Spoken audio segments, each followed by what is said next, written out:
إن الله لا يظلم مثقال ذرة إن تك حسنة يضاعفها ويؤتي من لدنه أجرا عظيما. اسلامی بھائیوں، اللہ تعالیٰ کی حمد و ثنا، اس کی بڑائی، اس کی ہر قسم کی عبادت اور اس کی دی ہوئی تمام نعمتوں پر اس کا شکر ادا کرنا کہ ہم سب انسانوں کی پیدائشی ذمہ داری ہے اس رب کے لیے جو اکیلے ہی اس کائنات کا خالق بھی ہے، مالک بھی ہے، روزی دینے والا بھی وہی ہے اور اکیلے اس کائنات کے نظام کو چلانے والا بھی ہے. اور درود و سلام نازل ہو آخری نبی محمد عربی صلی اللہ علیہ وسلم پر، جن کے ذریعے اللہ تعالیٰ نے ہم تمام لوگوں کو قرآن و حدیث اور کتاب و سنت کی شکل میں ہدایت نصیب فرمایا. آج کے خطبے کا موضوع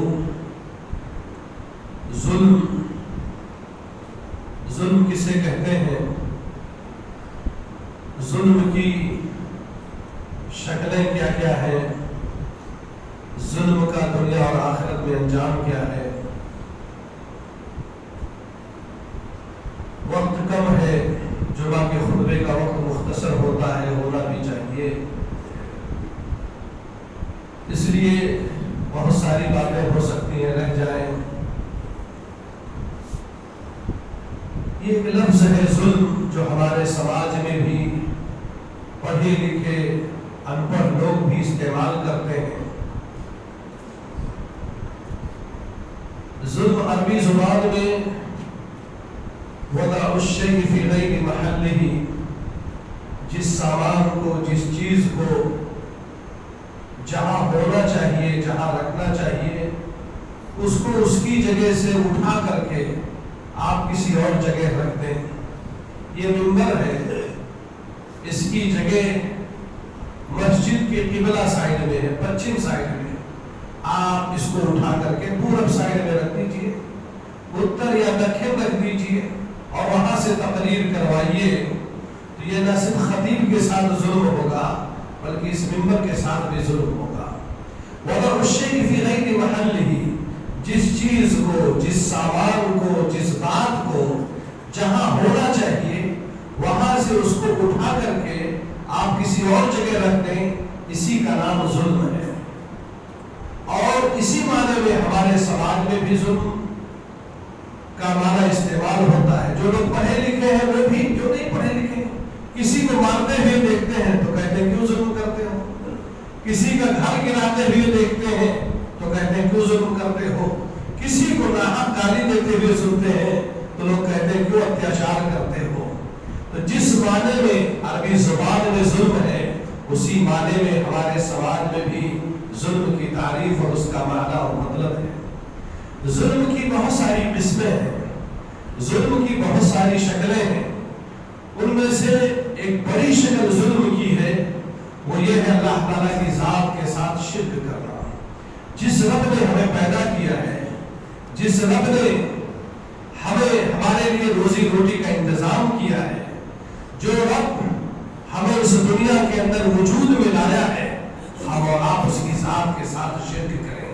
3 تاریکیوں کے اندر اس نے رکھ کر کے ماؤں کے پیٹ میں 8 مہینے یا اس سے زیادہ جس رب نے رکھ کر کے اس نے ہماری پرورش کیا ہے. آدمی اپنے رب کے ساتھ ظلم کرے، اپنے رب کے ساتھ دوسروں کو اس کی عبادت میں شریک ٹھہرائے. اس روئے زمین کا سب سے بڑا پاپ، اس روئے زمین کا سب سے بڑا جرم اگر کوئی ہے تو وہ ایک انسان کا اپنے خالق و مالک اور اپنے روزی دینے والے کی عبادت میں اسی کی مخلوق میں سے کسی کو شریک اور ساجیدار ٹھہرائے. ہم لوگ مدینہ یونیورسٹی میں پڑھتے تھے، وہاں کے سلیبس میں ایک سبجیکٹ تھا مسئلۃ الحیض والنفاس. ماں اور بہنوں کو ہر مہینے جو خون آتا ہے اور ایک صحت مند اور تندرست عورت کے لیے یہ ضروری ہے، اور بچے کی ولادت کے لیے بھی ہر مہینے 6 دن سے لے کر کے 8 سے 10 دن صحت اور کمزوری کے حساب سے یہ خون آتا ہے. اللہ کے نبی صلی اللہ علیہ وسلم نے فرمایا اس خون کو اللہ تعالیٰ نے آدم کی بیٹیوں پر فرض قرار دے دیا ہے. تو ایک